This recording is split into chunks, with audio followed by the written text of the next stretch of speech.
Killer, Mommy. Killer. Night of the Horrified. You're all invited. They're coming to get you, Barbara.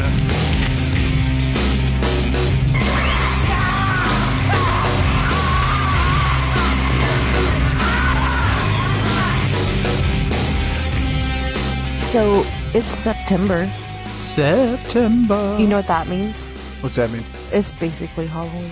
I know. I mean, it's like Halloween year-round around here, but like it's officially the spooky season. So, Ooh, spooky. ooh, spooky.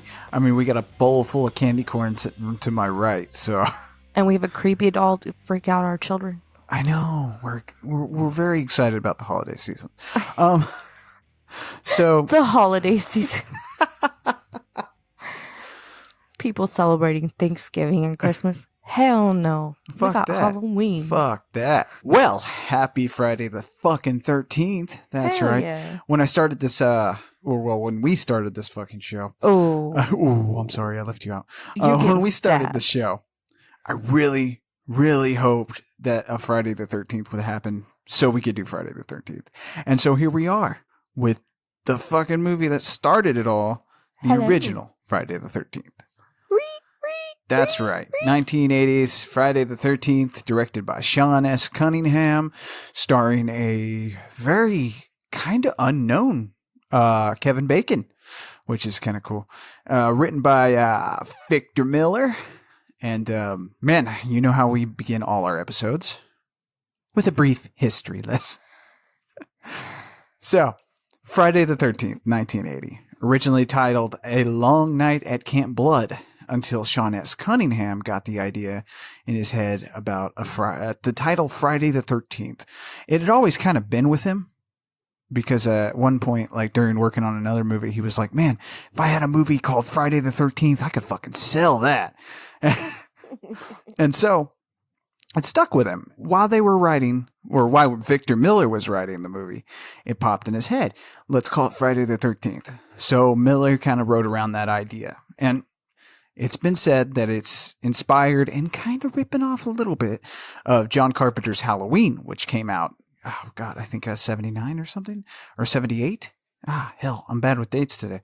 Anyway, so Cunningham takes out an ad in the paper while filming, while they're still writing and stuff. The movie hadn't even been filmed.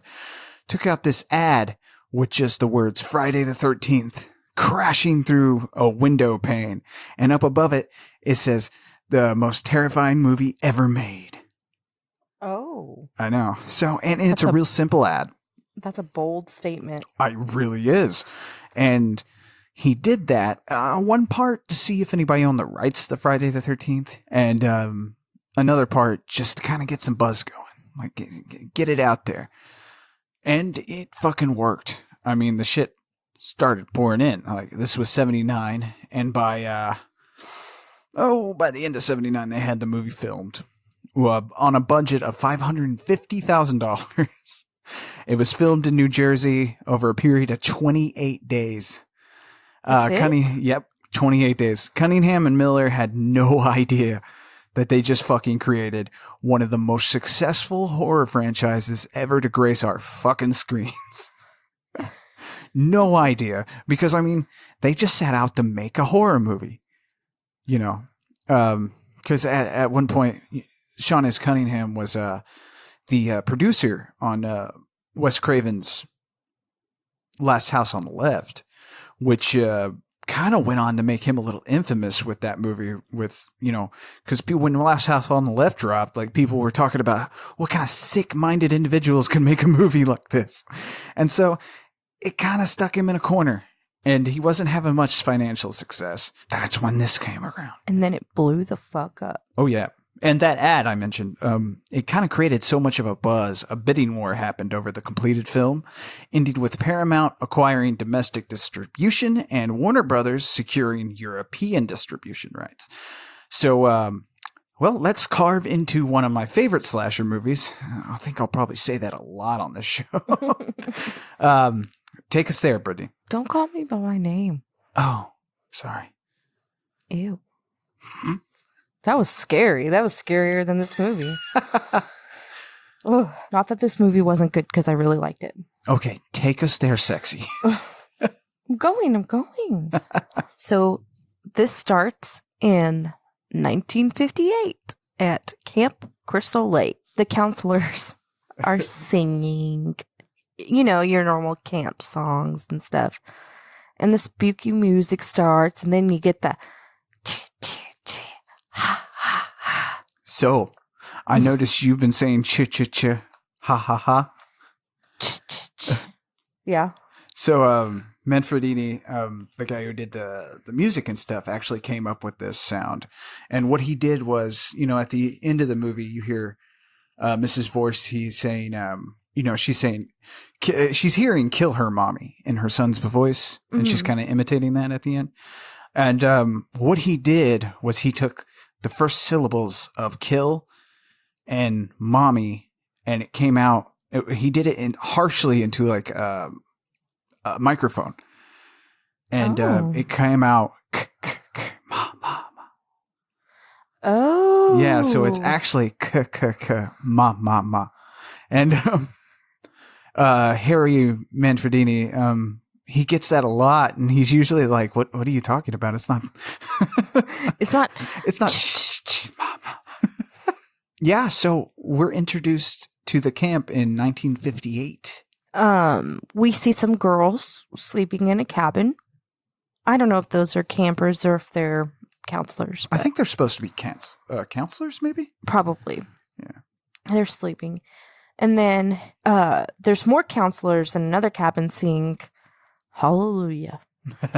And there's a boy and a girl, and they are having eye sex. Oh, yeah. They are watching each other. And this is this is Barry and Claudette. And, in all these Friday the 13th movies, like premarital sex is like the main thing that gets you killed. Yeah, I caught on to that. Yeah, so right off the bat, we're starting with that little trope. Hell yeah. So, speaking of sex, they run off to have sex. Claudette's a little hesitant, but she's okay. And they're in this empty cabin, and you hear these, like, creepy footsteps, and then the Mom.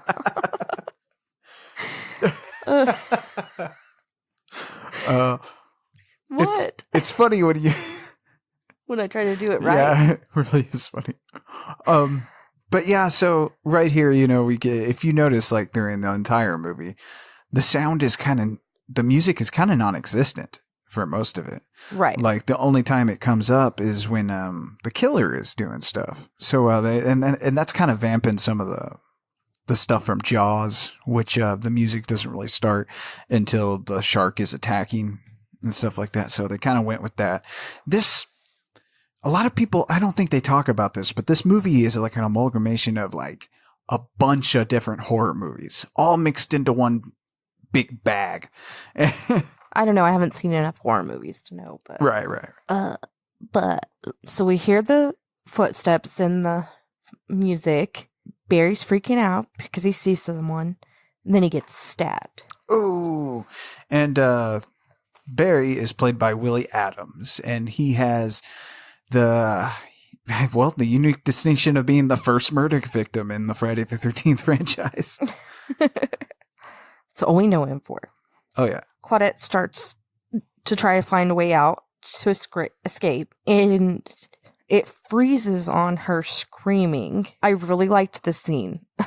The shot. Nice. Because it just freezes on her screaming, and then it cuts to the title screen.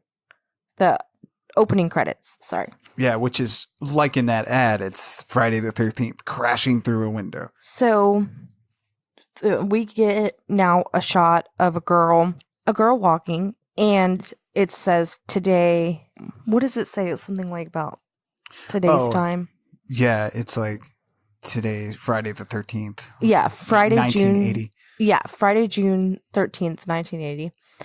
there's church bells ringing, and this girl that's walking, her name is Annie, and she sees a dog, and she asks the dog if it speaks English. Yeah. I was like, bitch, what? Anyway, and she asks the dog for directions to Camp Crystal Lake. The dog doesn't give her any directions. So she goes. I was really like, what? For a long time. It's just really funny because you're like, well, she's asking this dog for directions, and why? I don't know, but that's happening. Right? I mean, she deserves to die, but whatever. She finds a diner. She goes in there and she's asking them, where's the camp and stuff. And they're like, it's 20 miles away. And she's like, well, is there a bus? Because she ain't walking that far. I don't blame her. Right. And this is where we meet Enos. Yes. Played by Rex Everhart. He tells her that he'll take her about halfway. So they walk out and they are met by Ralph. Ralph jumps in front of them and he said, you're going to Camp Blood, ain't you? You'll never come back again. It's a good death. Wait. Sorry, that's not what I meant. It's got a death curse. It's got a death curse. Got a death curse. Yeah, and this is our first introduction to Crazy Ralph. And he's a big character in the movies. People talk about him a lot. He serves Ralph. two purposes, really. I think in the actual early draft of the script, they had him called Ralphie Ratboy. But anyway. That's weird. He kind of serves two purposes here. He's kind of the omen of, doom. I mean, he keeps saying it. And also, I think... And I believe I watched an interview with Sean S. Cunningham a long time ago where he said something about they kind of wanted Ralph to kind of seem like he might be the killer too later on. Oh, I could see that. Yeah, because obviously they hide, and everybody who watches or listens to our show should know who the fucking killer is, so I don't think we're spoiling anything. But they tried to keep the killer's identity super secret through this whole movie. They did a good job. They did. And, but they keep throwing red herrings at you to where, like, they're trying to get you to think that it's other people. But I never, when I first saw this, never thought it was the people they're trying to get me to think. Oh, really? Yeah. And you've seen this before a long time ago, I think, with me. But yeah. Did you think Ralph was the killer? No, actually it didn't cross my mind. Right. So, but that's kind of what they were aiming to have Ralph do. Oh, I was thinking if it was like one of them, it would have been Ned. Oh, Ned later on? Yeah. Yeah, I get that. Only because he wasn't around a lot. Right. You know what I mean? So, but other than that, I didn't know. Right. Oh, or Steve. Because he was there and then he left and you don't see him till later. Right. I mean, they are trying to get you to think it's Steve as well. Oh, okay. I was right. But my thought on it was it couldn't be Steve because why would he be setting all this up just to kill people? Right. Why didn't he just like kill people? Yeah, you would think so. I don't know. But Enos is going to take Annie to about halfway there. Then they're going to get in the truck, and Enos like tosses Annie in the truck, like pushes her by her ass. I thought that was a little weird. Yeah, that was a little strange. I guess in 1980 you could get away with a lot more. Oh yeah. So she's talking about how she'll be cooking for the kids and the staff, and Enos is like, did Steve Christie tell you what happened? And she kind of looked at him like, what? And he said, quit now. Yeah. Camp Crystal Lake is jinxed. And Annie says, you sound like your crazy friend Ralph. And he said, did you hear about the two kids that were murdered there in 58? and the boy who drowned in 57. And there was a bunch of fires, and we don't know who's been doing all of this. In 1962, the water was bad, and Chrissy's been up there for a year fixing the place up and spent about $25,000. Goddamn. He's like, ask anybody, quit. And Can you she's like, imagine, like $25,000 in 1980 cash must have been so much fucking oh my money. God, I know. So much. So obviously we got like a camp that seems like it's cursed. Right. Because they call it Camp Blood. Camp Blood. Right. Yeah. And Robbi Morgan, who plays Annie here, she actually was only on set for like a day to shoot all her scenes. Yeah. She wasn't even auditioning for the film when she was offered the role. She was in an office, and Julie Hughes, casting director, I believe, just kind of looked at her and said, "You're a camp counselor." And the next day she was on the set. Was she talking to a dog? Anyway. So he's like, you need to quit. And she's like, I can't. And he was like, you all have your head full of rocks and you're just a dumb kid. And she was like, at least I don't believe in ghosts. And this is where Annie exits the vehicle. Yep. Then we meet Jack, Marcy, and Ned.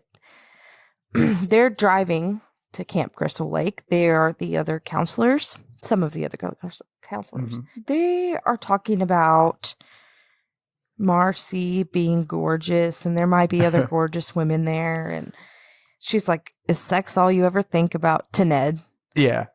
And he's like, yeah, basically. And Jack here is played by our good friend Kevin Bacon. He had good hair in this movie. Oh, he has good hair still. But yes, I mean, Kevin Bacon, a huge fucking star. Started out in a horror movie, technically. I mean, before this, I mean, he was unknown at the time this movie dropped. But before this, he was in Animal House. He played one of the rich yuppies. And after it is pretty much this. And so it's like, it goes back, I always say, a lot of these stars get their start in horror movies. They all do it. That's what you were telling me. Yeah. Is he in The Outsiders? Kevin Bacon? Yeah. No, I don't believe so. Why did I think he was in that? I don't know. I don't think he is. Not like I've seen that movie, so I don't know what I'm talking about. You've never seen The Outsiders? No. Oh my God, we're going to have to pause the podcast and go watch The Outsiders.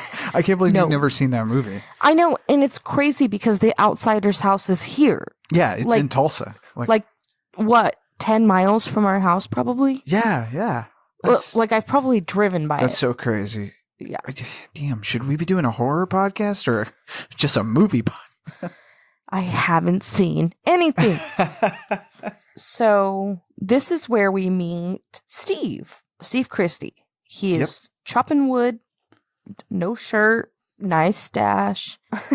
He's always looked, and this comes from me seeing this movie like later, like when I was a kid, but after I had seen The Simpsons, he always reminded me of Ned Flanders for some reason.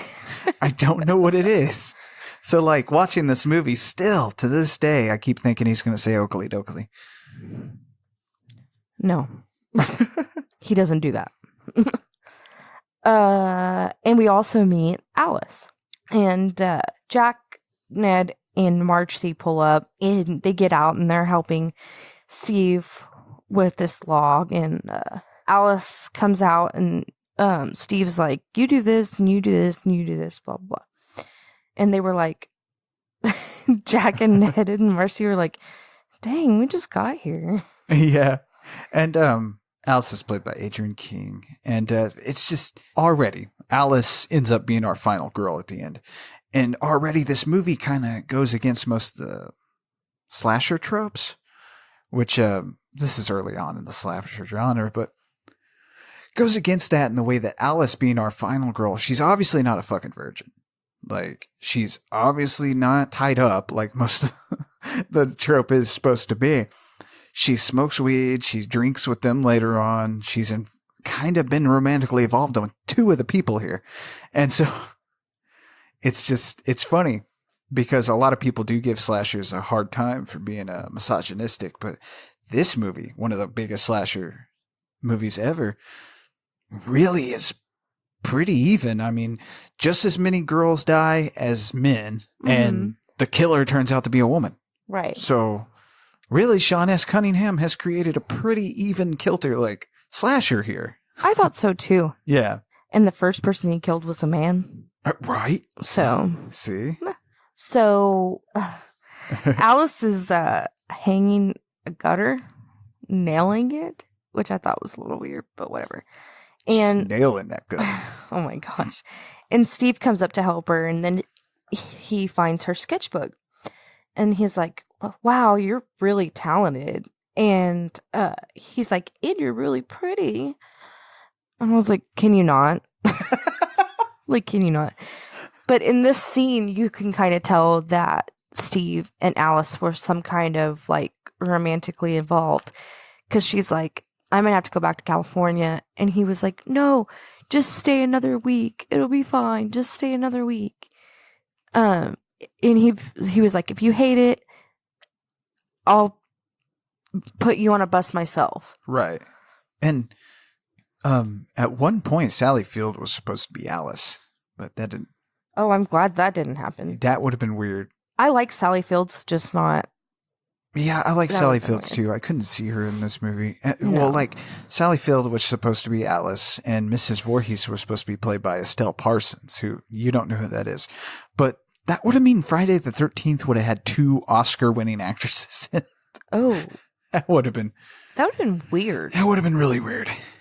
So now you see someone like, yes, you know somebody is watching from like the woods, Yeah. but it's you watching them from the woods, but you know it's somebody else. Right. Does that make sense? It's kind of, it's not the first to do this, but it's kind of one of the ones that kind of took it and ran with it. You're seeing from the killer's point of view through the whole movie. So every Right. time the killer is doing something, you're seeing from their point of view. Right. It's kind of a cheap way to keep the killer's identity hidden. Oh, that makes sense. Because at the end of this one, obviously, like I said, everybody listening to us right now knows who the killer turns out to be in the original Friday the 13th. So at the end of this, the killer doesn't wear a mask. So you can't just have the killer be in view the whole time. Right. I mean, they kind of do it later on where you see the killer's feet and legs In her hand. and a hand. Yeah. But during those scenes, even then, they didn't use Palmer. They used a Greek guy that works with works with Tom Savini. That's funny.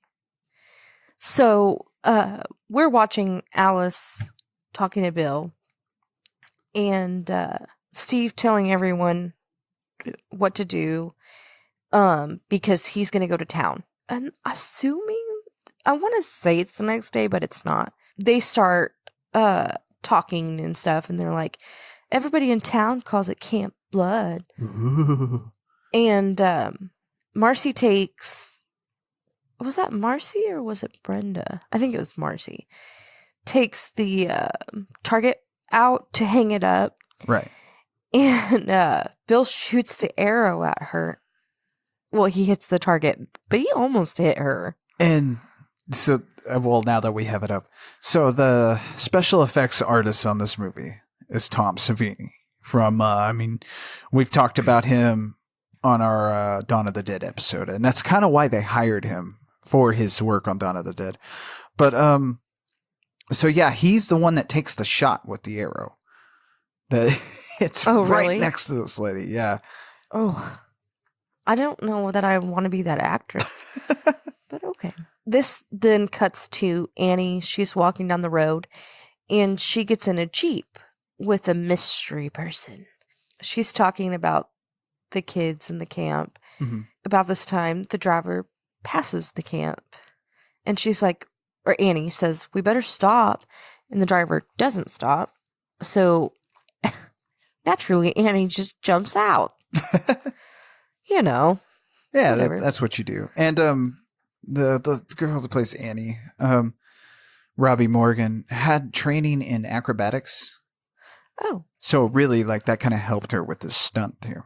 Well, apparently she didn't have time to practice it. Too busy talking to dogs. No, just kidding. Oh.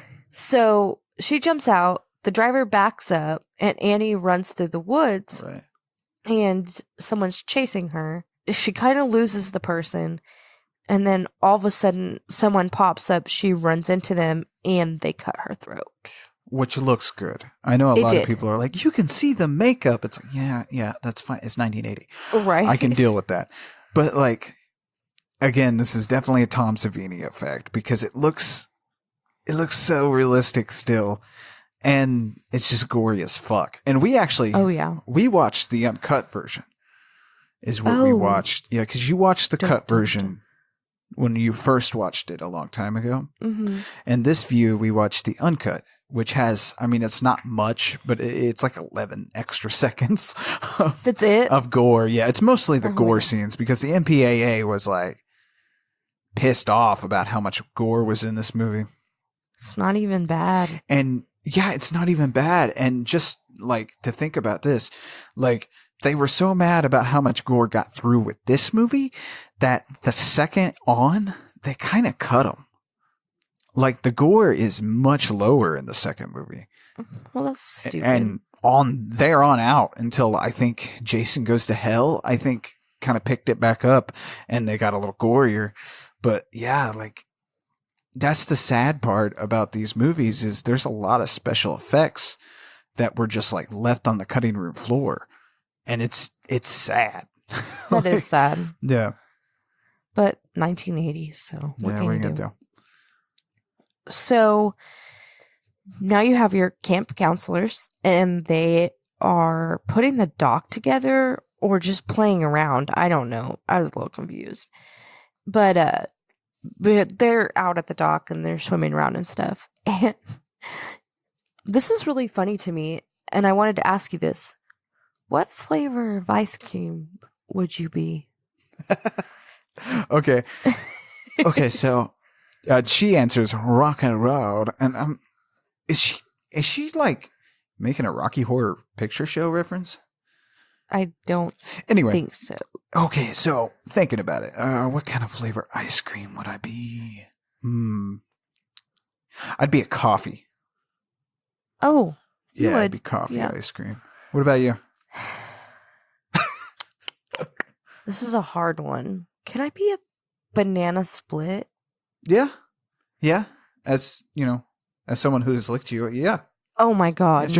Oh my god. You don't get to be the cherry on top. I fucking couldn't resist. I'm sorry. You were going to say that about anything that I said. Anything. You walked into that. That's all I'm saying. You walked into that. Oh my god. So our killer is watching them from the woods. Always watching. Is Pinhead here? Oh, sorry. Wrong movie.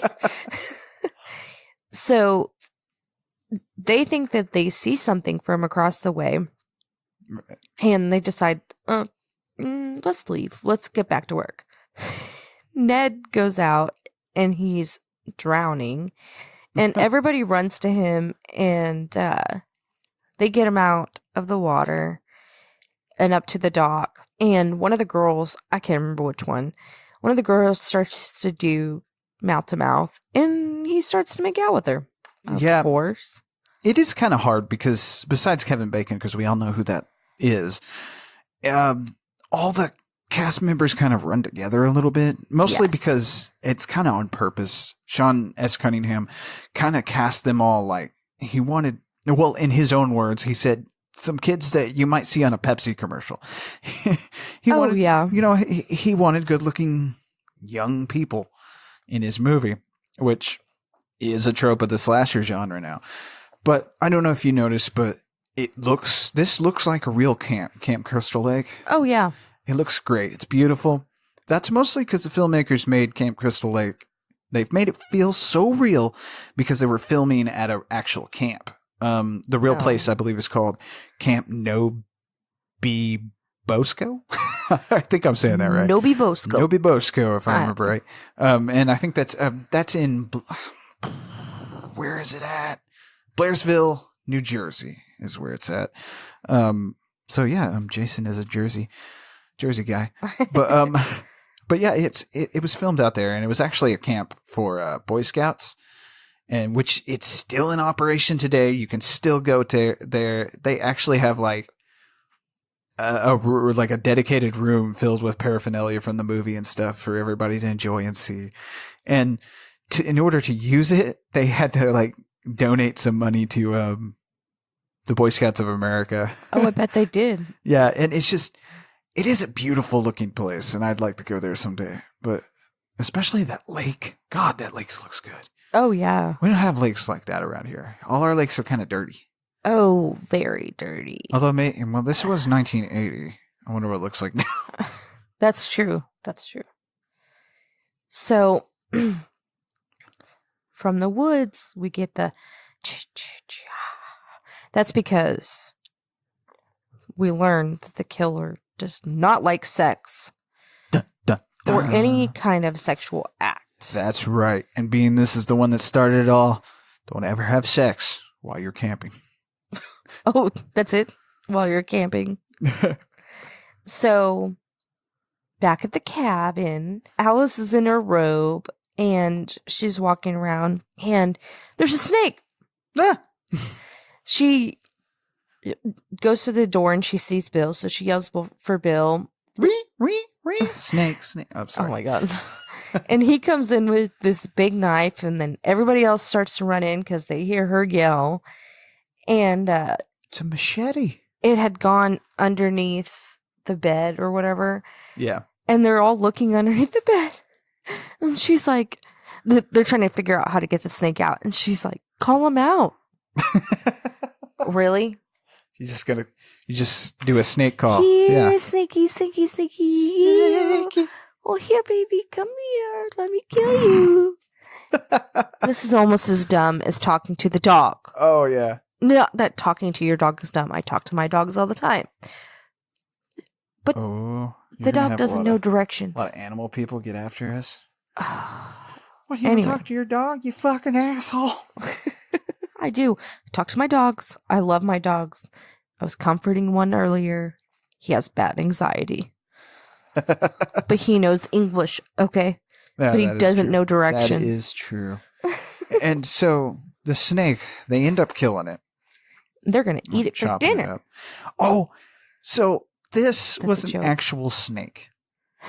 Now, there wasn't a PETA around at this time when this movie was filmed. So they literally took a actual machete to an actual snake and killed it on shit. camera. Good Which, thing if this- you did that nowadays, God. You're banned from the world. I know. PETA would come to your house and kill your firstborn or something. I don't know. I mean, we support animals here, but that's a whole different podcast. Let's not get into that. We're not going to get into that. So they're joking about eating the snake for dinner or whatever. And they're walking out, and this cop rides up on a motorcycle. And at this time, Bill decides that he's going to be dancing around acting like an Indian. And Bill is actually, this is funny, because Bill is played by Harry Crosby, who is actually Ben Crosby's son. Okay. Which, you know, who Bing Crosby is. I'm trying to think. Actually don't know who he is because I thought he was a black man. What? Yeah. No, Ben Crosby was the singer, the crooner. Yep. Nope. Not ringing a bell in my head. Oh, no. Well, anyway, this is his son. So, listeners, this has been Crosby's son. People who know things. And a lot of people kind of, here's another Halloween kind of tie in, like, because Jamie Lee Curtis was obvious, like Janet Leigh and Tony Curtis's daughter. So it kind of feels like they're kind of, you know, riding that, casting someone like Harry Crosby in one of the leads. But Sean S. Cunningham even said they didn't think about it that way, but they kind of found out later on and realized, well, they could use that for marketing. Oh, so they used him. Oh, yeah. Damn it. You know, and God, there's a rights issue with the Friday the 13th franchise right now. It's up in the air. They're fighting about it. Victor Miller and Sean S. Cunningham are fighting over the rights. And a lot of people give Sean S. Cunningham a lot of shit.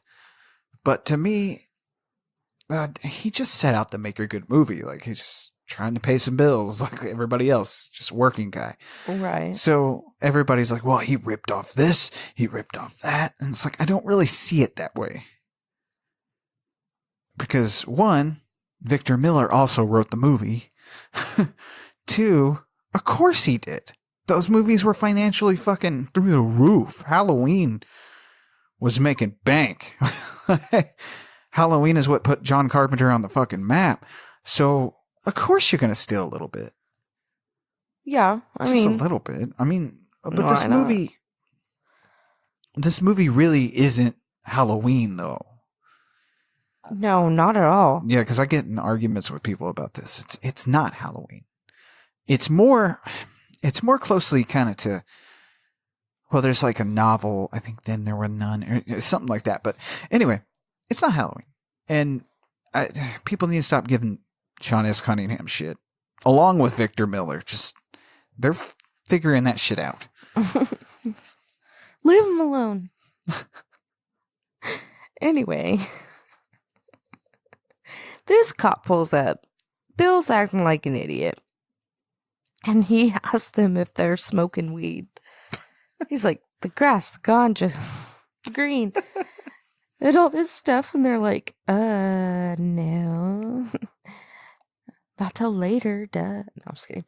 And this cop, this is a weird, out of place scene to me. It is, yeah. And honestly, this is the only scene that Victor Miller had a problem with, because this scene is not.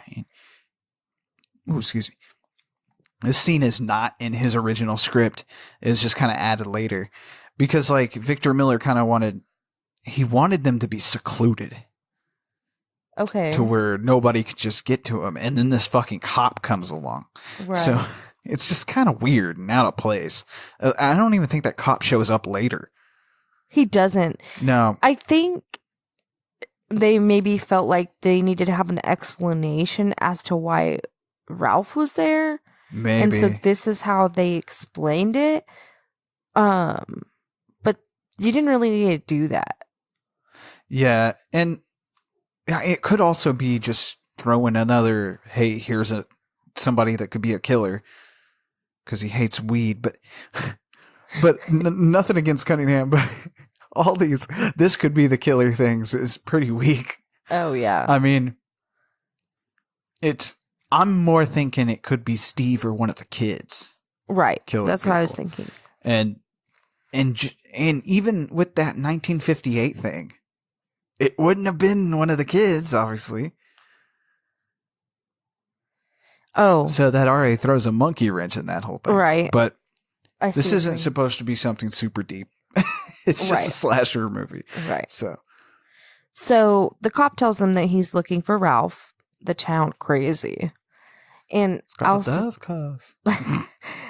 is like, is he dangerous? The cop's like, nah. Just looking for him. And he gets a call from the chief to go back to town. So he gets on his bike and he's like, we don't stand for no weirdness down here. Keep your noses clean. And this is where he turns around and you can tell that he doesn't know how to ride a motorcycle. Because he almost falls six times. Because I've ridden motorcycles for a little while. I kind of stopped because here in Tulsa, it's a fucking death wish. But yes, I've almost died so many times. But when you turn around in gravel, you don't gas it. You know that. Well, I know that from riding dirt bikes. I mean, you don't even do that with a car. Right. You slowly turn around. Like, and he just like guns it a little. It kind of spins. Oh, man. He's stupid. But it's funny. Yeah, so our cop almost falls over. Maybe he was drunk. Oh, maybe he was smoking the ganja. I guess so. So this cuts to Alice in the kitchen, and she's collecting all these big pots and pans. And she's, I'm assuming, going to put them away. And she opens the pantry door, and there's Ralph. And he scares the shit out of her. And he's like, I'm a messenger of God. You're doomed if you stay here. This place is cursed. It's got a death curse. Do it. It's got a death curse. And he's like, God sent me. I've got to warn you. And Bill, or one of the guys, he's like, you need to leave. Hey, you need to get out of here. How about you go, buddy? Yeah. let's not. It's got a death curse. You're Yeah. doomed. So, oh my God. And I That's gotta what say, he said honestly, like a million times. if some townie shows up to wherever I'm at and they're like, it's a death curse, you're doomed. It's like, all right, bye. I am good to go. Are you sure? Fuck yeah. I'm listening to Crazy Ralph. That's all I got to say. Only because you've seen a bunch of movies. Yeah. So I'm listening to Crazy Ralph when he tells me it's got a death curse. Okay. I just feel, why take chances? Why take a chance? Right. Even if someone normal comes up to me and tells me it has a death curse, you're like, hey, buddy, you might not want to go to that cabin. It's got, a couple of death curses on it. Like, all right, man. Thank you. I'm going to go home then. Oh my gosh. Why take a chance? So, they watch him go away on his bike, and again, he has to say, doomed. So, the campers are talking about dinner, and one of the girls is like, I don't know how you eat that. It looks like a dead animal. And then, this is a weird thing, but they were talking about the dead counselors from 1958 and being Right. cannibals and stuff. Yeah, it's weird. And Alice is trying to turn on the light because it's going to get dark soon and they're going to cook dinner and stuff. And it won't work. So they go to turn on the emergency generator. It really does start to get dark. Yeah. Like I said, this is an actual Boy Scout camp. So, like, when it does get dark in this movie, it gets fucking dark. Yeah. And I don't know if that is because they shot on a real location or what, but it's it looks good. I don't know. It did. It's just It looked realistic. and the atmosphere of this movie is great. Even though, yeah. like, I think we were watching it, and I was like, it kind of sounds like our backyard because here in where we live in Tulsa, like, we're kind of out where the woods are, and it sounds like this movie in our backyard. With all the crickets and the frogs. Yeah, and stuff. and like the birds in the background going. Have you never been to camp? Me? Yeah. No, I've never been to camp. This is exactly what it is. Really? Yes. Well, because like Victor Miller was never in camp, so kind of interesting that he wrote something so close to what it's like to be at camp. He probably studied it a little bit. This is true. This is He true. probably went to one to see. But no, I've never been to a camp. So, like, have you? I did one Really? year. How was that? Uh, Was it dirty? no, I didn't go to that camp. Well, there was that camp. There was that camp. That camp is a camp that is known around Oklahoma, which I'm surprised you don't know about it. But it's called Falls Creek Church Camp. And that's where all the preppy people went to lose their virginity. See, I didn't know this because I was watching horror movies for most of my young adult life, and girls and guys, whatever, did not matter to me. It was all horror movies. Those were my loves. So you couldn't go to camp because I was jerking off to Adrienne King. okay. But oh shit. Anyway, moving on. So, Jack and Marcy are dancing around outside, and someone's watching them. And this was really weird because they're dancing and you could see someone watching them. Mm-hmm. And then it pans over to Ned and he's watching them. That's what made me think that Ned was the killer at first. I see. Yeah. That does kind of throw you for a loop now that I think about it. Yes. Yeah, it kind of does make you like, ooh, it's Ned. It's Ned. Dun, dun, dun. So, Ned sees someone walking in the cabin that he's by, and he goes to check it out because, idiots do that in horror movies. Right. Well, it's a horror movie. You gotta go check out the noise. You gotta go check out the sounds. And, I saw somebody who shouldn't be over here. Let's check it out. Maybe it's that crazy Ralph guy. So, Ned walks into the cabin, and you don't see him for a minute. Right. And Jack and Marcy finish dancing around, and they go out in front of the cabin. They're just sitting there, and they're talking about how the storm that's coming in. And Marcy's telling Jack about these dreams she has where the rain turns into blood. And Jack's like, looking at her like, what the fuck? And he's like, well, that's just a dream. And the storm comes in. So Jack and Marcy go inside to the cabin and they start to kiss and undress. Brown chicken, brown cow. And they're gonna have sex. Ah, shit.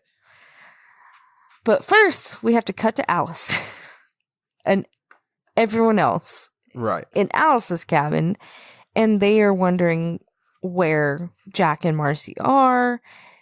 And, of course, making sex jokes because, it's storming and they're like, they're not in the rain. Yeah. They're not. What's he say? What she says? She's like, they're probably going to get wet out in the rain. Oh, yeah. And he says, if they're where I think they are, they're not going to get wet. So they're sitting by the fire and they're playing guitar. And they were like, let's play Strip Monopoly.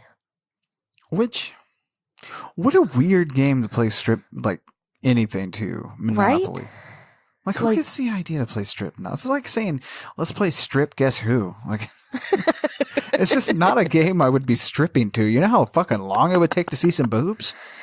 A long time. Because God, I remember a game of Monopoly when I was playing with my friends one time. That was the last time I ever played Monopoly. Taking 2 or 3 hours. Ugh. Enough to where we had to take smoke breaks. Yes, because it's the longest fucking game ever. And what does she say? She says, well, all you do is, instead of paying rent, you pay with clothes. And I'm like, yeah, but what if you... That doesn't make any sense. Because what if you don't get any hotels? I don't... Right?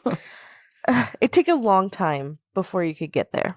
Because you have to go around the game board once before you get hotels, right? I believe so, yeah. So, I don't know. Like I said, it's been a while. Anyway, so back to Jack and Marcy fucking. Kevin Bacon's giving her the old bacon sizzle. Ew. Did you write that and just waited for that? You just were waiting for this for days, weren't you? I did. I watched this movie like I've said on previous episodes. I watched these movies 3 or 4 times. And so I was like, oh, I can't wait. I've got one. And I sat there and thought of a good one. I was like, my God. The old bacon fry? No, that's weird. That doesn't roll up the bacon sizzle. Oh my God. So yes, Kevin Bacon's giving her the old sizzle. For about 2 minutes. Now, okay, was I freaking out or high, or was that Kevin Bacon's butt? Oh, yeah. Did we see some bacon butt? We saw some bacon butt. Dude, bacon butt. This automatically makes this movie like, I think you get to see his butt in other movies, but this is the first bacon butt. And it's not his whole butt, just his top butt. This bacon butt begins. But you also see Marcy's top butt when she takes her pants off. Yeah, but Marcy, like, the girl who played Marcy ends up, like, quitting show business. Like, she felt out of place. She didn't like acting. So I think because she had to show her butt. Maybe. She had a nice... Anyway. But bacon butt begins. Anyway. I'm a little too excited about Kevin Bacon's butt, I feel like. So the sex lasts about 2 minutes. Well, the bacon sizzle isn't known to last very long. Just a minute on each side. Yeah, exactly. Unless you want it extra crispy, then we can go a little longer. Gosh. But he's going to have to think about baseball.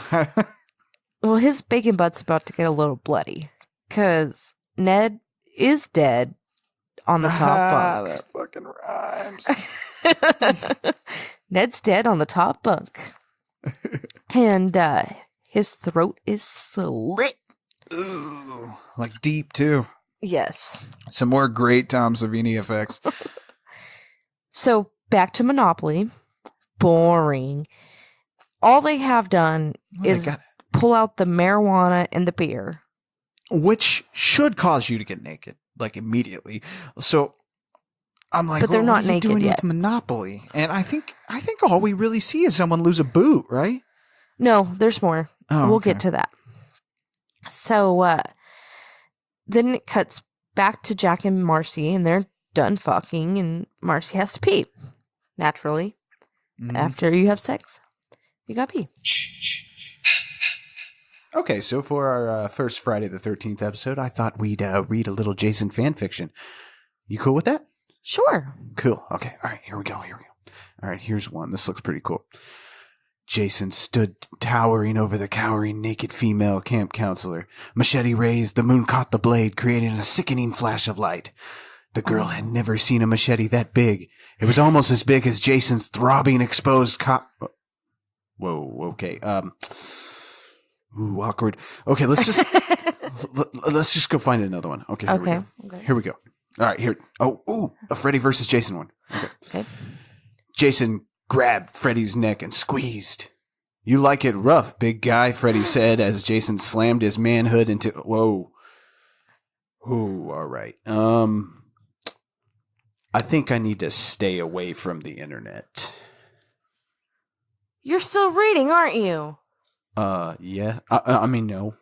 Oh. Anyway, so... back to Monopoly. You know that whole peeing thing I found out is like your body's way of clearing out Yes. the weird fluid. Isn't that weird how our bodies... No, it's magical. Oh, sorry. Okay, our bodies are Our magical. bodies are magical temples that I have desecrated with lots and lots of different things. So, back to Monopoly. No one's naked. Yeah. Again. And then... back to Jack. He cuts back and forth real quick. But Jack is smoking and he's waiting for Marcy to come back. And he feels something dripping on him. And then all of a sudden he gets stabbed. Right through the fucking throat. neck. And okay, so this scene, Kevin Bacon had to crouch under this bed and insert his head through this hole in the mattress. And what Tom Savini and his team did, they laid a latex neck and chest piece over the mattress where it's supposed to be, and it was attached to kind of give the appearance that he's actually laying down. So, and to get this set up took hours. Oh no. So Kevin Bacon had to lay in this uncomfortable fucking position the entire time. Oh no. And for that final moment, Tom Savini is under this bed with this arrow, and he's supposed to plunge it through this fake neck.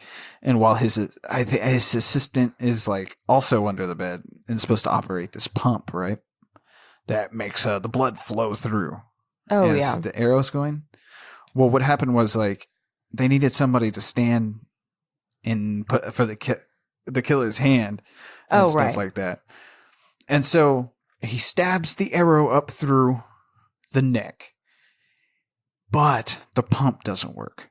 Oh, no. So Tom Savini's under there, grabs the tube quickly and just blows into it. And that's how we get that big geyser of blood. And it gurgles a little and stuff. That was pretty cool. It's fucking perfect. And it all was caused by an accident. And so it's another thing. Another reason why I fucking love practical effects is because it's not perfect. Right. Like, you get this big-ass geyser of blood through it, and it just looks so good. And they don't cut away on this uncut version, so we get a little extra little minute with that. And, but, yeah, so, like I said, Tom Savini effects in this movie are top-notch. It's the beginning, like, the highlight of his career and stuff like that. And so, practical effects, people. Come on. I thought it was pretty cool that the air was coming, like... What we're seeing is Kevin Bacon laying on the bed. Right. And the arrow comes up through his body. Yeah, it's like out of his neck and throat. Yeah, it's that old-fashioned movie magic, because when you're watching this, you're not thinking, oh, that's somebody else's hand. They're under the bed shoving this thing through. No, it really does look like somebody's getting their fucking shit gouged out. Right. And it was great. really cool. It's great. There's blood everywhere. And Tom Savini, like... just the fucking dedication of this guy.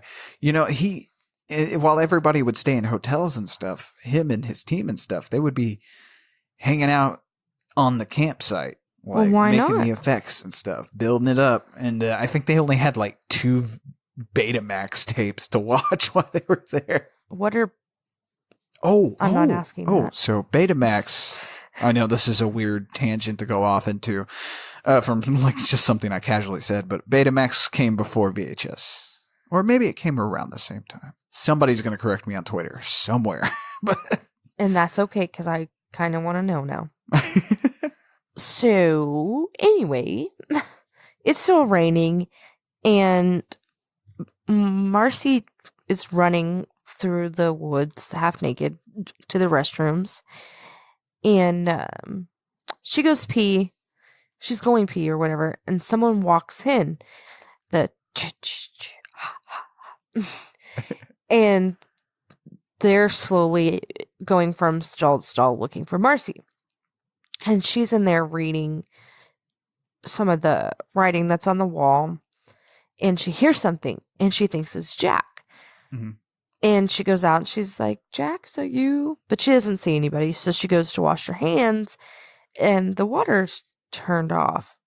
So she gets it turned on and we get some more. And she starts to hear something. She said something about Ned.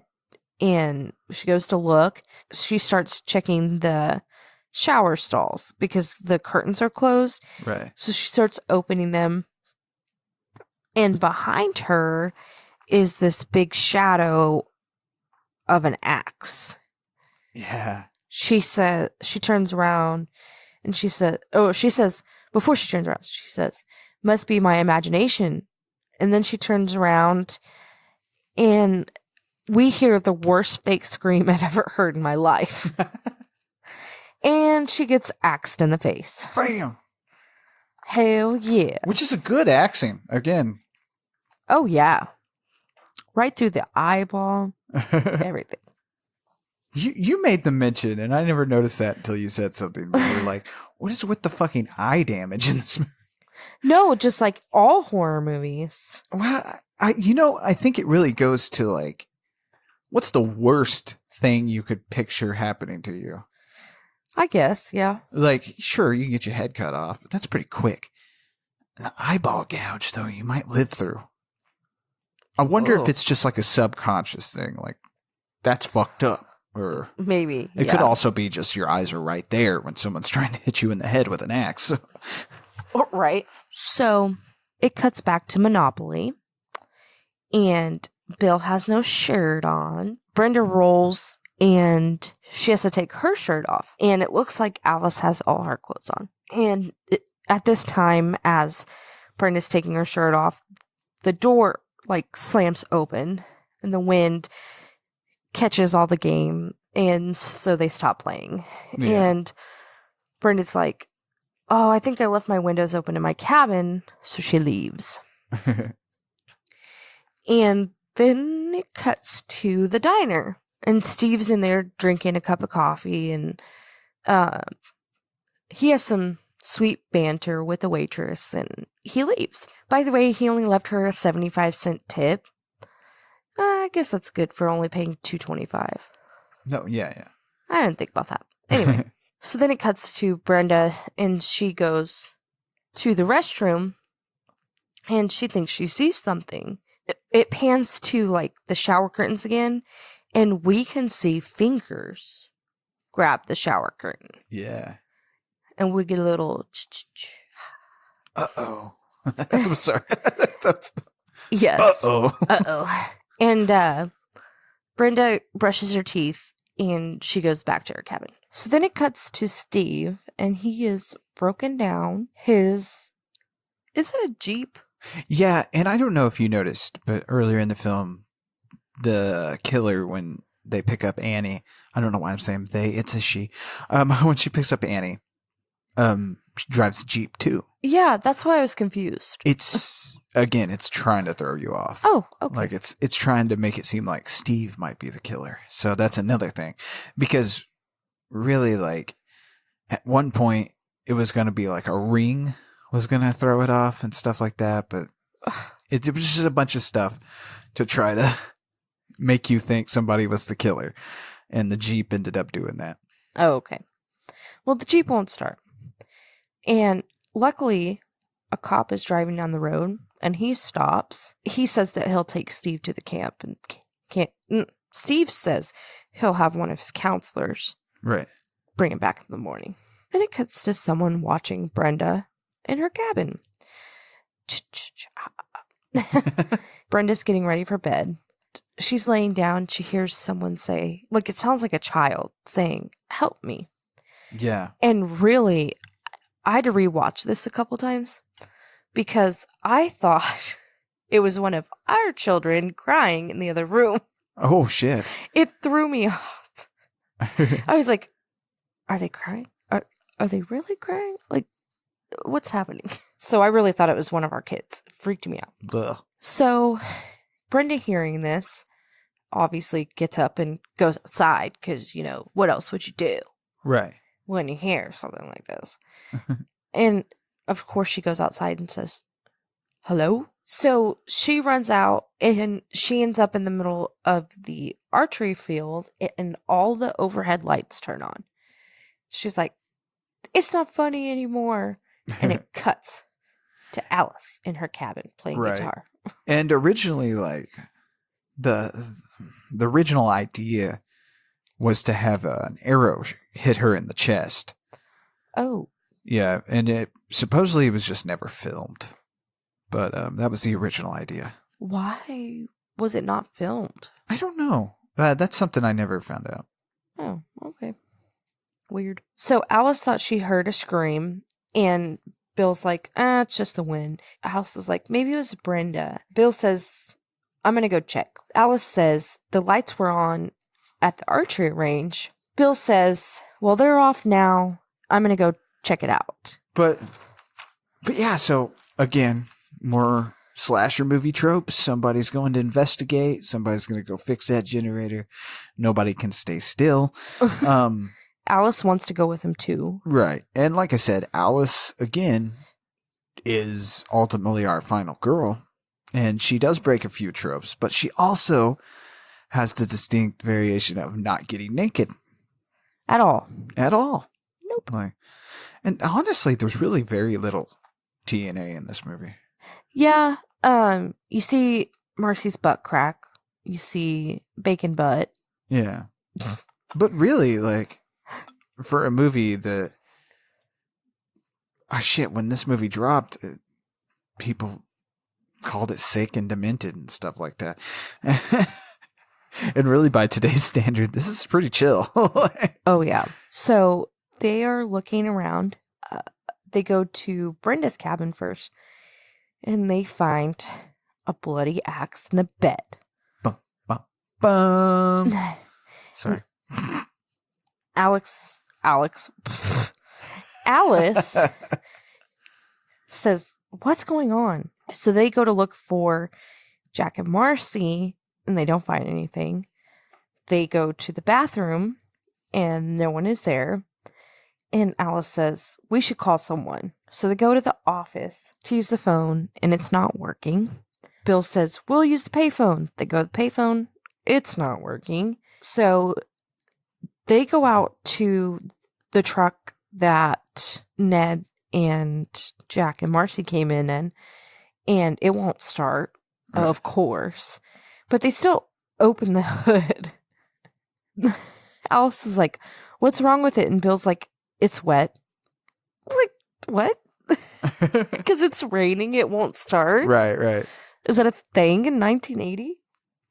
I If it rains, suppose you the can't generator. drive. Oh, fuck! The generator got wet. Yep. Alice says, why don't we just hike out? Bill's like, it's like 10 miles to the next cross he's street. like, we cannot hike out Oh, here. right? It's raining. Are you out It's of your pitch damn black. mind? It's 10 miles. Oh, let's just fucking hike out.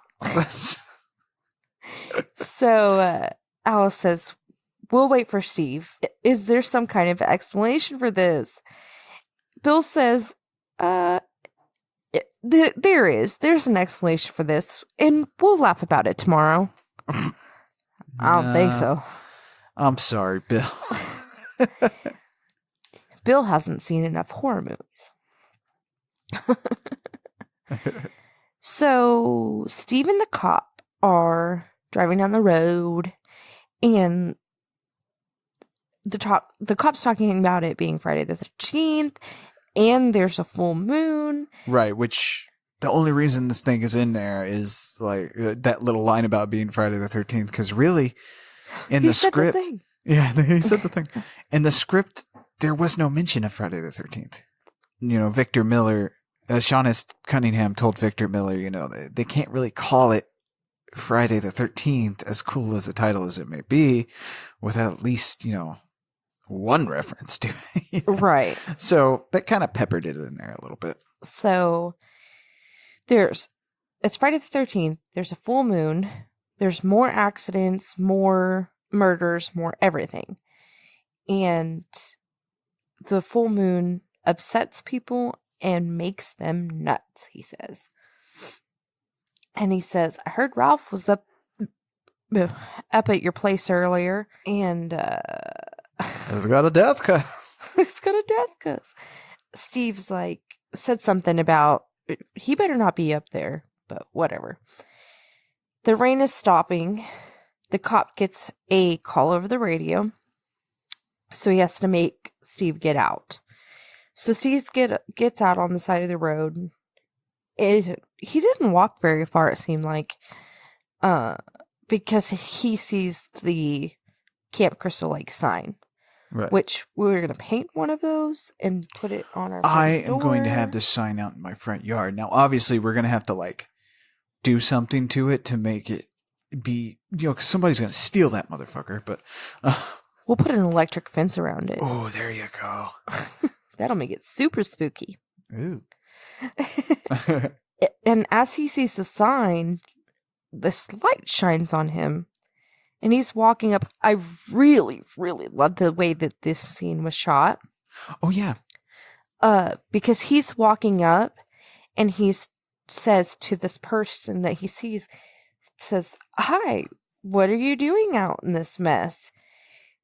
And as he's saying that, he's walking up to you or the killer or whatever. Yeah, because, again, it's that point of view Yes. little thing. But I was kind of creepy because when he gets stabbed, like you don't see him get stabbed, but you know he gets stabbed. Right.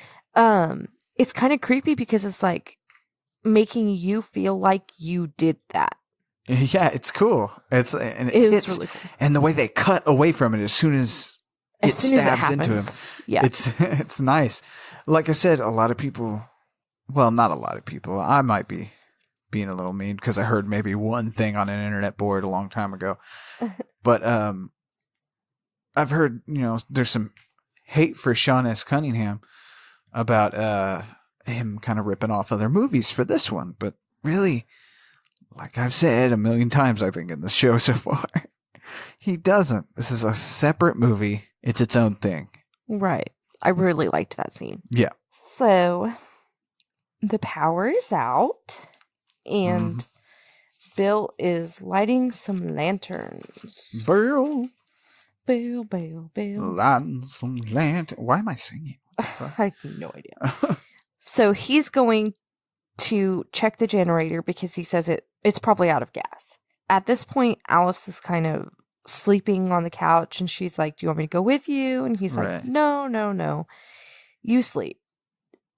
So he goes out and he checks on the generator, and of course he hears a noise. And this is kind of creepy because as he's hearing this noise, Alice wakes up like real fast. Right. And she's scared because she hears something, she thinks. So she remembers that Bill's going to the generator. She goes into the kitchen to start some coffee. Right. But she realizes Bill's been gone for a long time. So she decides to go look for Bill and goes to the generator room. And, okay, so with Bill, there were two versions of his death. The version we had, the version we got is off camera, Right. But in the original version, Bill dies in the archery range after Brenda is killed. He wanders out onto the archery range and stuff after leaving the generator room. And he sees that the archery range is off the target is off the post. So he removes his raincoat, and when he's about to fix the target, a light flashes in his eyes, and we see the bow get prepped and right into his fucking chest. And oh no, I'm sorry. I think it strikes him. It's supposed to strike him in the eye in this version. And more eye trauma. But he pauses and blood kind of rolls out and stuff. And then a second one was I think this one was supposed to have been used in the early theatrical releases and the home cassette, the video prints. But he dies in the generator room. And in this version, he walks into the generator room, removes his raincoat, places it in the background and stuff like that. And he kind of fucks with the generator for a little while. And from the point of view, killer thing comes out somewhere. And you can see somebody's creeping up behind him. And when he looks up, turns around, his hand is stabbed into the table nearby. Ooh. And Miss Voorhees, which, you're not seeing her, but she drags him backwards. And there's a huge struggle and stuff. And it's supposed to be pretty disturbing. And because his throat is slit and he drops to the ground and stuff. Oh, that would have been cool. I know. It really would have. These scenes where they cut away with Brenda and Bill, I always wondered, and I'm sure there's an explanation, and maybe it's on one of the many, many documentaries about this movie. But I always wondered why they didn't include those. Why not go all the way? Because, with Kevin Bacon's death, you get the full thing, Yeah, but maybe it was too much. True. And maybe when you're getting down to Alice, we've seen Steve die, we've seen everyone else die. Maybe keeping it hidden until Alice finds them. It was the right way to go. Maybe that's why. Made it a little spooky. Because you're like, oh, Bill's maybe not dead. Right. But really, he is dead because Alice shuts the generator room door for some reason, and Bill's hanging there. Right, and I don't know if you noticed, but as he's hanging there, and there's eye trauma because he's stuck to the door with a bunch of arrows. If you look at the actor, Harry Crosby, if you look, his eye is twitching real bad. Oh, really? His eye that isn't stabbed. That's because the makeup Tom Savini used and stuff was kind of burning him. Oh, shit. So it was fucking him up. So he had to hold still, while the shot was going. He's like, hurry the fuck up. Ow, ow, ow. I did not see his eye twitching, but that wouldn't be bad for, you got a guy with an arrow through his eye. Right. It wouldn't less realistic if his eye was twitching. Does that make sense? That's a good point. Anyway, so Alice obviously runs away screaming. She runs into her cabin and she's trying to tie the door down. She gets a rope and hangs it over this beam and ties it to the door so that nobody can get in. Right. She goes over and she closes the window and then she tries to pile everything she can in front of the door, which is kind of funny because she's kind of like frantic and doesn't know what to do. And it was just making me laugh. She goes into the kitchen with a baseball bat. She grabs this weird fork thing.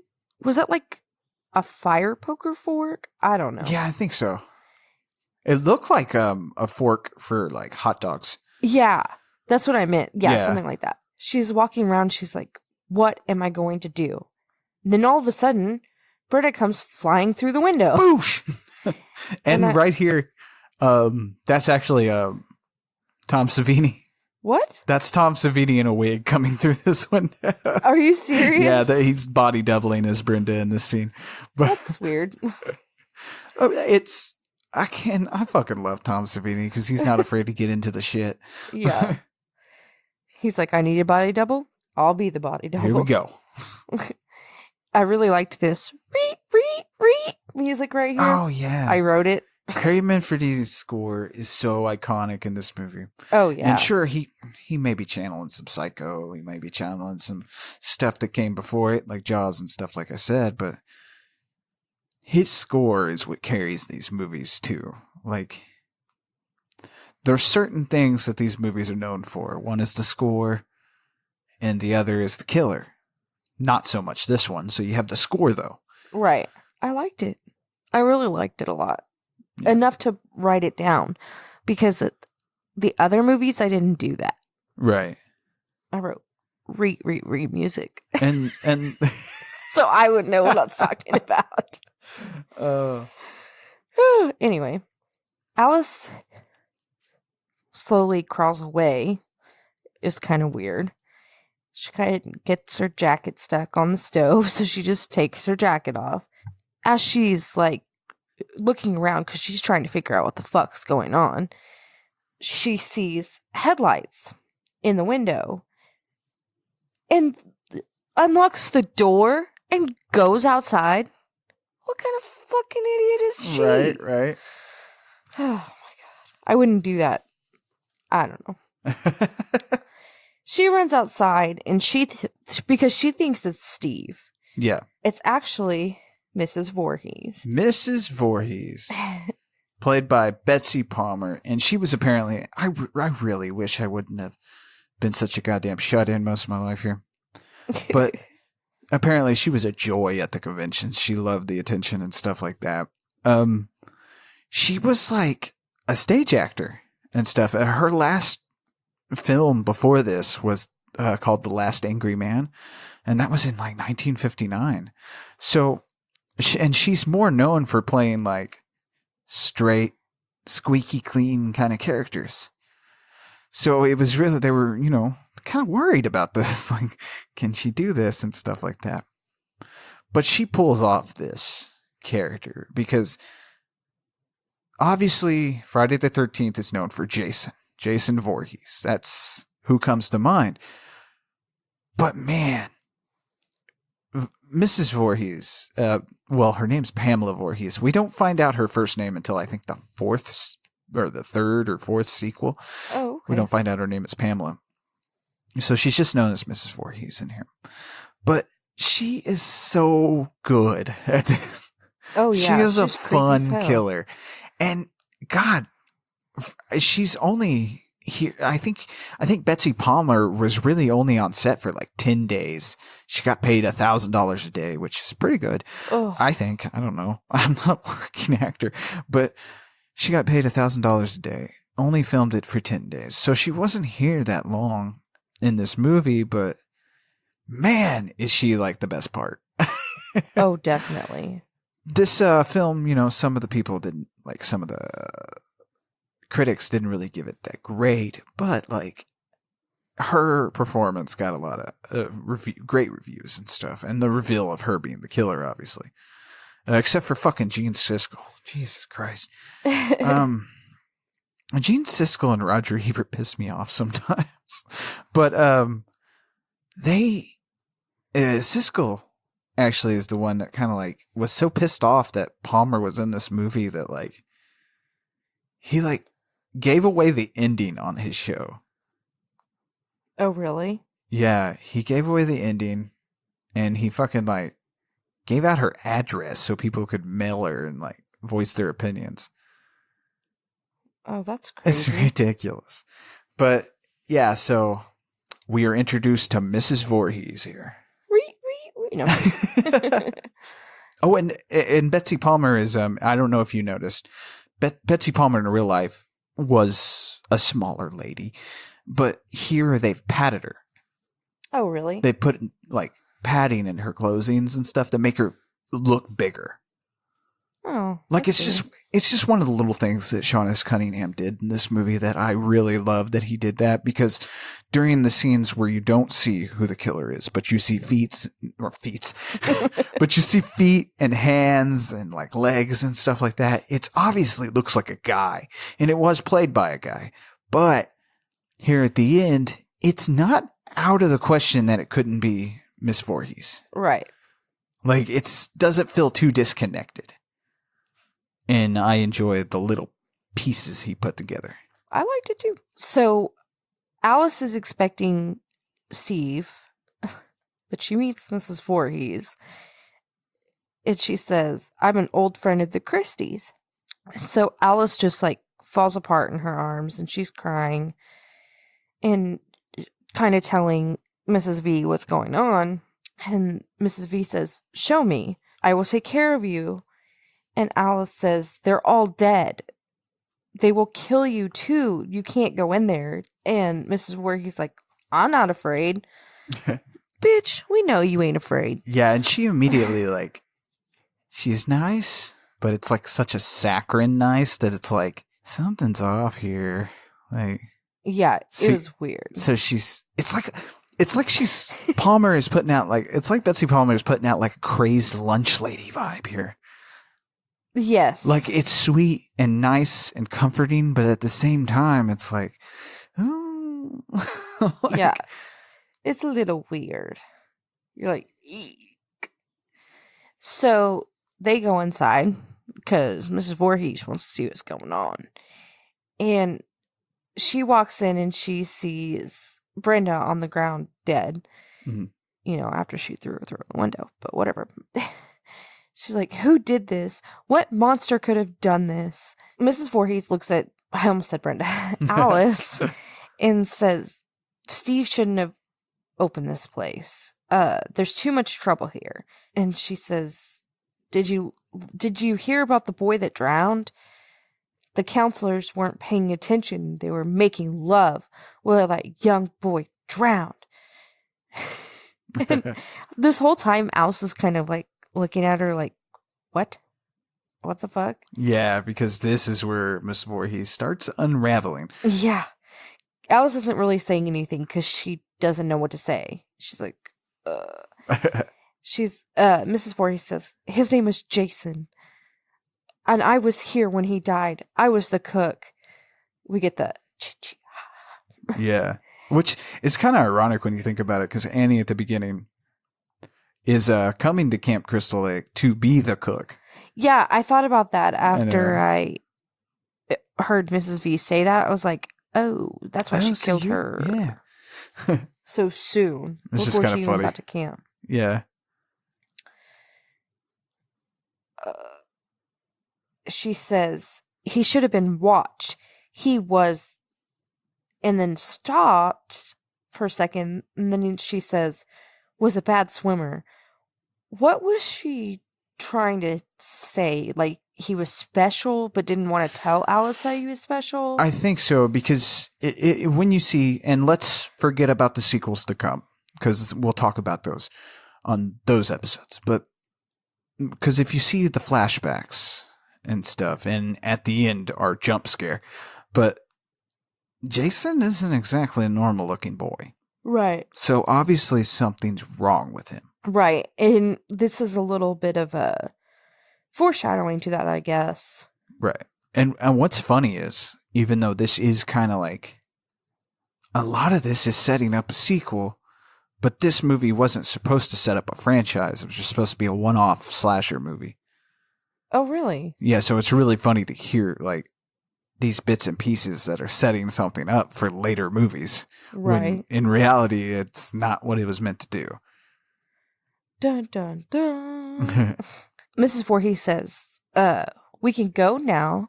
And Alice says, we should wait for Steve. Or she said, we should wait for Mr. Christie. Mrs. Voorhees says, that's not necessary. Which we understand. Yeah. And we get this awesome flashback. That's really not that awesome. That's terrible to say. This awesome flashback of this little special boy drowning in the lake. And he's yelling, help me, Mama. Or, Mommy, help me, Mommy. And Mrs. Voorhees like, I am Jason. I am. And she tells Alice that, she says, Jason was my son. Today is his birthday. She asks, where is Christy? And, oh, no, sorry. Alice asks, where's Christy? Mrs. V says, I couldn't let him open this place again. Not after what happened with my sweet, innocent Jason, my only child. Then she starts yelling. She said, you let him drown. Look what you did to him. And she picks up a knife, and Alex picks up a fire poker. Mrs. V's trying to hit Alice with the knife, and Alice hits Mrs. V first and then runs away. Bitch, you should have just killed her then. But whatever. This wouldn't be a slasher movie if she just killed her. Yeah, right. She runs out and she tries to get in Mrs. V's Jeep, and she sees Marcy dead in the front seat. Dun, dun, dun. So she runs into the woods and, of course, trips.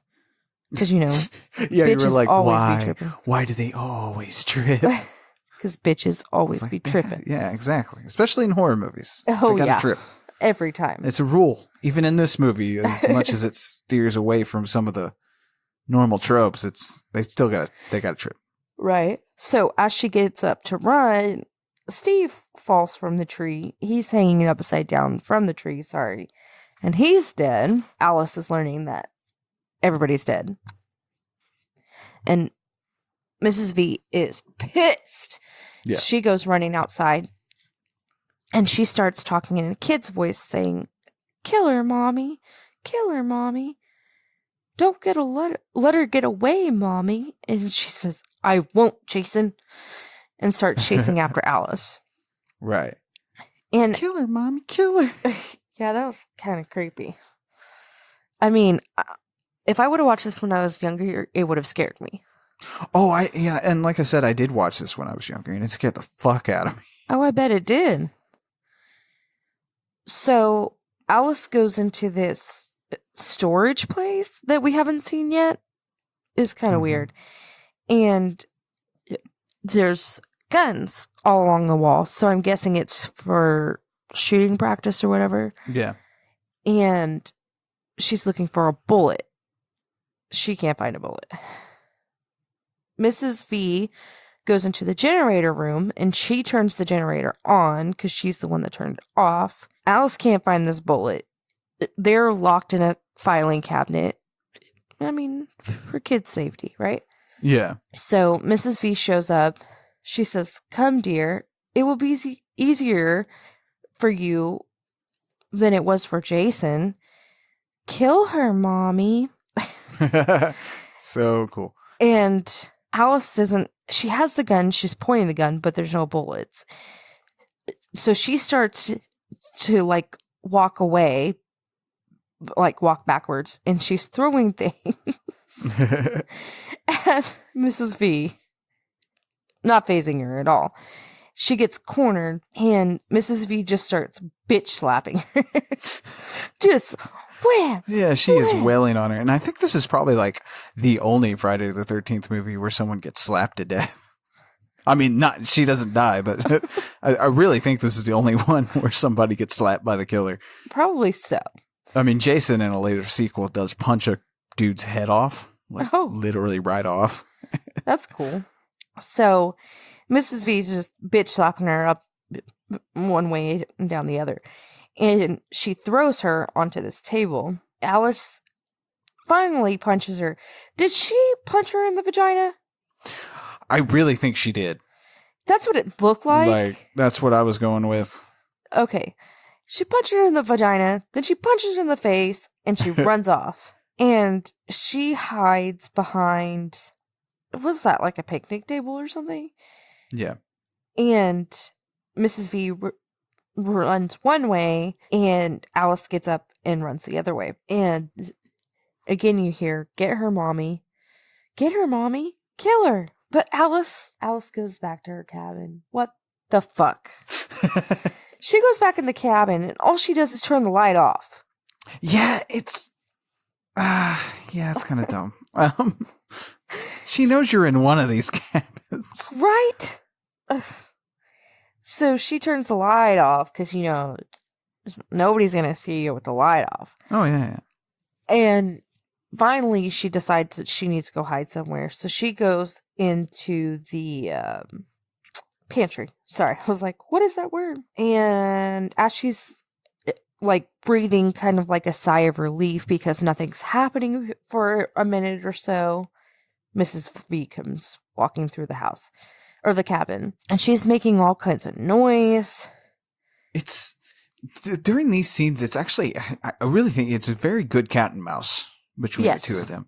Yeah. And like I said, you got Betsy Palmer just chewing it up. It's great. Oh yeah, she's like throwing stuff and walking all around, and all of a sudden the doorknob turns, and so Alice jumps up and goes to the other side of the pantry, and Mrs. V is kicking the door down, and I was like, man, this old ass bitch is kicking doors down. What a badass bitch. She's now been hit with a fucking fire poker, punched in the vagina and the head, and still got up and fucking kicked the door down. Kill some motherfuckers. She's a tough motherfucker. Anyway, she opens the door and she has a machete, and she tries to hit Alice. Obviously, Alice has a frying pan and knocks her down. Alice, what the fuck? She just runs outside. Right. To the lake. For some weird reason, she just runs to the lake.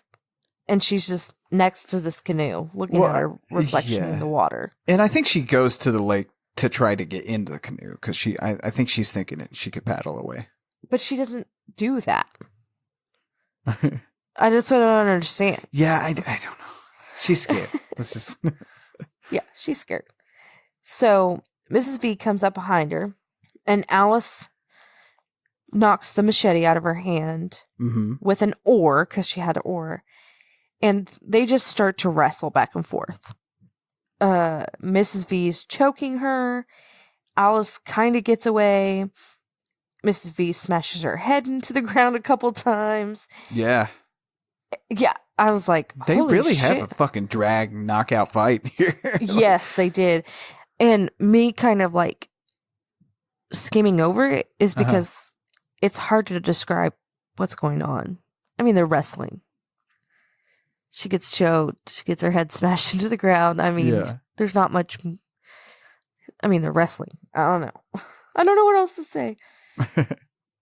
So Alice finally gets away. And finally, this bitch fucking grabs the machete. Thank God. And she rears back and fucking decapitates Mrs. V. Ooh, clean off. Yeah, and we get that little bit of extended blood spray.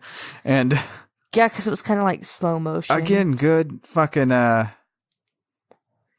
effects. Oh, yeah. The effects work here. Great. And I don't remember... I had watched this on a documentary one time, but Tom Savini explained this. That's not It's obviously not Betsy Palmer's hands, but that's one of the effects people. But Yeah, because she her hands lifts her hands It's up fucking great. and like balls them into a fist, like, oh, like I'm dying. It's a good beheading. Yeah, it is. It's a great slow motion, ending. blood, hands. It's great. And like I said, that's it for Betsy Palmer. She was amazing. And it's sad that she doesn't return in any of the sequels. I think because they just couldn't negotiate something. But the only reason she actually did this was because she needed to pay for her car that broke down. Oh, really? Right. She had read Victor Miller's script and she said it looked like shit. She wasn't excited, but the payment was good. So that's the only reason why she did this. And, in the end, she was glad she did eventually because it became such a well-known, liked movie. And she's forever cemented in horror history as Mrs. Voorhees. I mean, nobody remembers who plays Miss Voorhees later on in some of the sequels for like the little bit. Like nobody remembers that shit. We remember Betsy Palmer. Oh yeah, I didn't even know there was more Mrs. Voorhees. I think there's like one other lady that plays it, and that may not be till Freddy versus Jason, which I don't. Shit, who knows when we're gonna get to that? But yeah, so and this is the end basically of Miss Voorhees. Right, she's beheaded. She did. So Alice has this like kind of grin on her face. That was creepy. She was happy it was over. Yeah. So she kind of grins. And then she walks over and gets in the canoe and goes to the middle of the lake and falls asleep. Because, bitch is tired. All your friends got killed. You decapitated somebody. You tired. So the morning comes and she's asleep in the canoe. Which we get a beautiful shot of this fucking lake. And it's serene and it's just lovely and you're real calm. And for this shocking end sequence here, there's several different stories. It seems like nobody can really come to terms with who came up with it, but I think they all did. Because Tom Savini says he, thought of this. Cunningham says he thought of this. Victor Miller says he thought of it. I think all together they all thought about it. Nobody fights. People like to pretend these people fight all the time, but really it's just rights issues and stuff like that. And that's for courts to figure out. But so this was vamping Carrie, which... Oh, okay. But it's okay. The horror community, like the horror filmmakers and stuff, besides, your later ones that get all artsy with it, they borrow from each other. It's just how it works. Brian De Palma borrowed the Carrie scene from the end of fucking Deliverance. I mean, he came up with that because he was influenced by that, and so Cunningham and his crew are influenced by De Palma, and it just goes on. It's not a copy. Right. I argue with people that it's not a copy. It wasn't. It's like the blues. Like, if you listen to the blues, that kind of genre of music, everybody kind of copies everybody. Right. It's just how it goes. It's kind of like pop music now. Can you tell me the difference between a new country song and a new pop song? You can't. So. Can't nobody tell me nothing. Right. Anyway, so Alice is asleep and the police come and they're like, I guess, yelling across the lake because you can't hear it. But Alice wakes up and she's just kind of groggy, kind of like sitting up, realizing what's happened the night before and that it was real or whatever. And Jason jumps out of the water, grabs her, and takes her under. Oh, yeah. And Jason being played by, in the flashback scene and this scene, by Ari Lehman, who technically is the first Jason. Oh, yeah? Yeah. He goes to conventions and stuff. I'd like to go meet him. I think he was at a convention here in Oklahoma City recently, but I didn't, we got to plan that stuff out around 4 kids. Right. But I'd like to go meet him. That'd be cool. But yeah, so he's technically the first Jason. And was he a child or an adult? Oh, he was a kid. He was younger. Okay. But yeah, so here's your scare scene. And this scene is also fucking highlighted as like one of the best from this movie. There's like 3 things that you can take away from this movie that are just fucking brilliant. Miss Voorhees, obviously, I've spent I feel like an hour talking about Betsy Palmer. And this scene, which is the best jump scare scene, and Kevin Bacon's death. Those are the 3 things that people remember about this movie. Real close. That and the killer mommy. That's a good one. My mom, growing up and stuff, my mom and dad were huge fans of slasher movies. And growing up, like, my mom would always fucking say that, like, just to mess with me. To scare me and shit.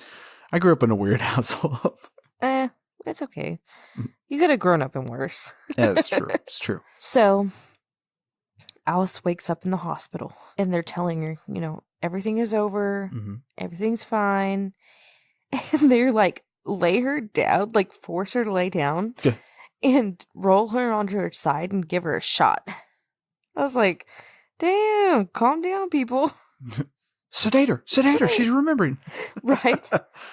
And the cop is there, and he tells her, your parents are on their way. And she asks, is anyone else alive? And he's like, no. And she's like, they're all dead? He's like, yeah, unfortunately. She said, is the boy dead too?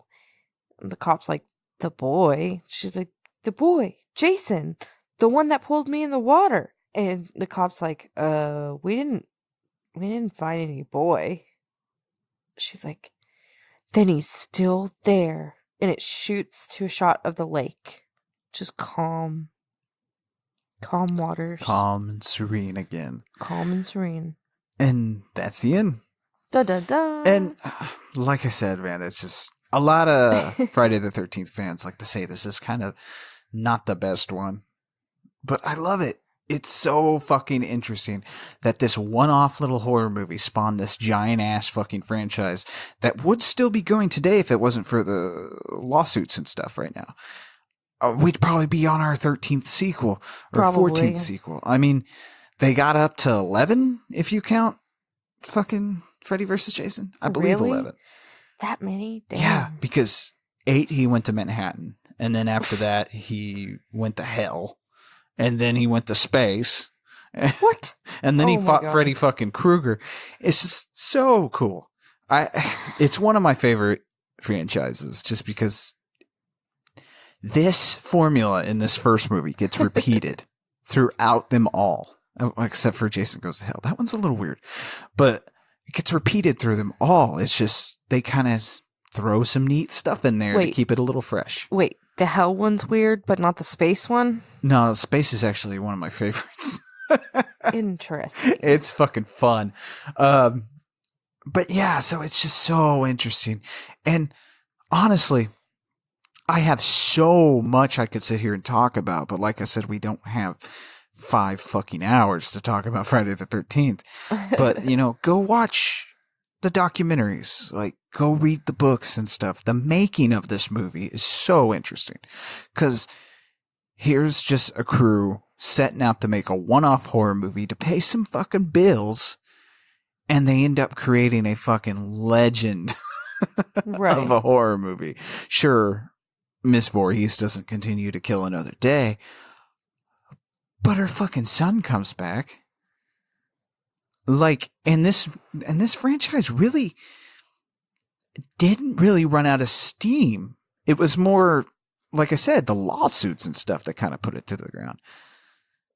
this is the one franchise that just could have kept going. I mean, some people would argue with me and say it doesn't belong out of the 80s, but to me, I think it works. And I think so too. And hopefully this, hopefully that remake is not the last we see of Jason, because the remake was decent. It's just the kills were stupid. But I'm hoping we get more. We got to get more. I mean, Jason needs to come back.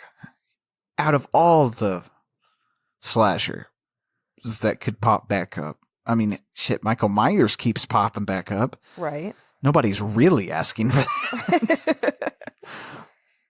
Freddy hasn't popped back up, but I don't know if I want that as much as I want another Friday the 13th at this point in my life. It would be nice to see Jason killing people again.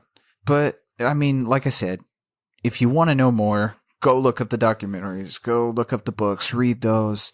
That's where I get most of my info, is documentaries and just like Sean S. Cunningham's commentaries on the DVDs and stuff like that. We're going to have to watch one now. Oh, they're great. They're great. It's so fun to know what they did and stuff like that. And to hear Tom Savini talk about his effects on this one and stuff. It's fun. But, like, I mean, here's one story I didn't touch on. Like, the cast and crew were, like, not that far away from where they were shooting from, like, Lou Reed's, like, summer vacation home or something. And so he would come over there and play them some music, because there wasn't very much around for them to do. Oh, yeah. So Lou Reed would come over and entertain them a little bit. The stories that go along with this one and all the other movies are just, it's fun. So. Wow.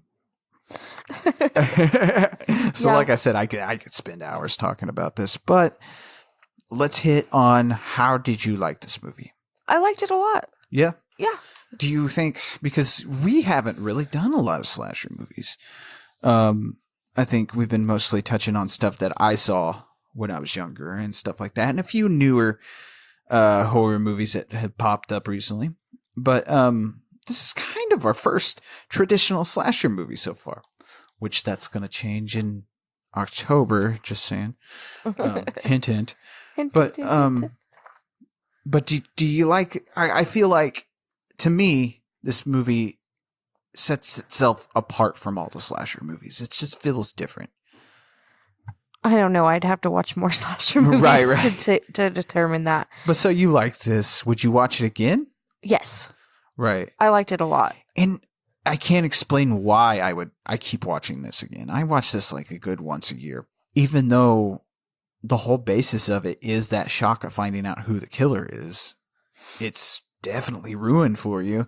So I can't explain why I keep going back to watch it. I guess it's just, maybe it's because I feel like I could find something else going on if I watch it again. Does that make sense? Well, yeah, you're right, because traditionally, here's how a horror movie works when I view them.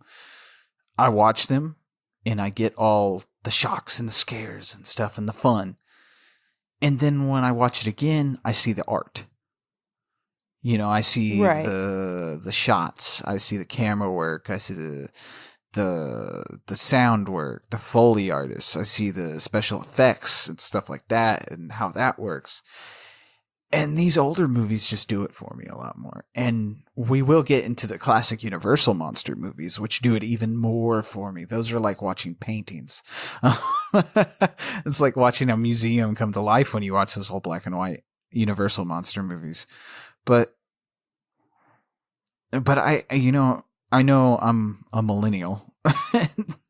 And it seems like a lot of millennials hold these 80s movies up to a higher standard than any of the other horror movies. But I would say Friday the 13th, the 1980 Friday the 13th, is up there with some of the horror classics. And it's definitely in my must-watch list. Oh, yeah. Probably underneath Halloween, which I think... I think it's a rightful place, because it did steal a lot from Halloween to make some of its tropes and stuff, but it did it in a good way. But I'd have to watch Halloween again to determine that. Oh, we will. Hint, hint. I know. I know the lineup this time. This time, you know. Well, that is Friday the 13th from 1980. Next week. Oh, by the way, happy Friday the 13th. But next week, we're going to be watching a too much maligned sequel. I think it gets too much fucking hate. It deserves a rewatch. Blair Witch 2, Book of Shadows. Ooh. Dun, dun, dun. From the director of Paradise Lost, which was about the West Memphis 3 and stuff. This guy, Joe Berlinger, I think is his name. We'll go more into him, but he also directed the new Ted Bundy movie. Oh, That really? just came out. He directed that, and he directed the documentary before the Ted Bundy movie. So it's interesting to see because I think he even says, you know, I direct a lot of movies people like, and then one they all fucking hate. And he's talking about this movie because there's not a lot of people that like this. And I don't know why, because as we'll see when we watch it, you'll see. But anyway, until next week, when we go to the woods and try to meet the Blair Witch, I'm Lee Evans saying, stay spooky. And I'm Brittany. Stay horrific. Yay. Bye-bye. Bye. Well, thanks for listening, folks.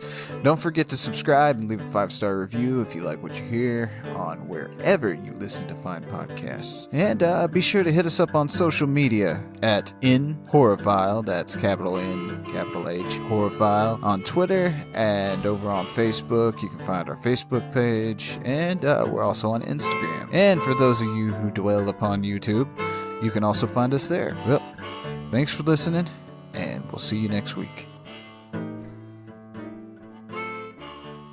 It's got a death curse.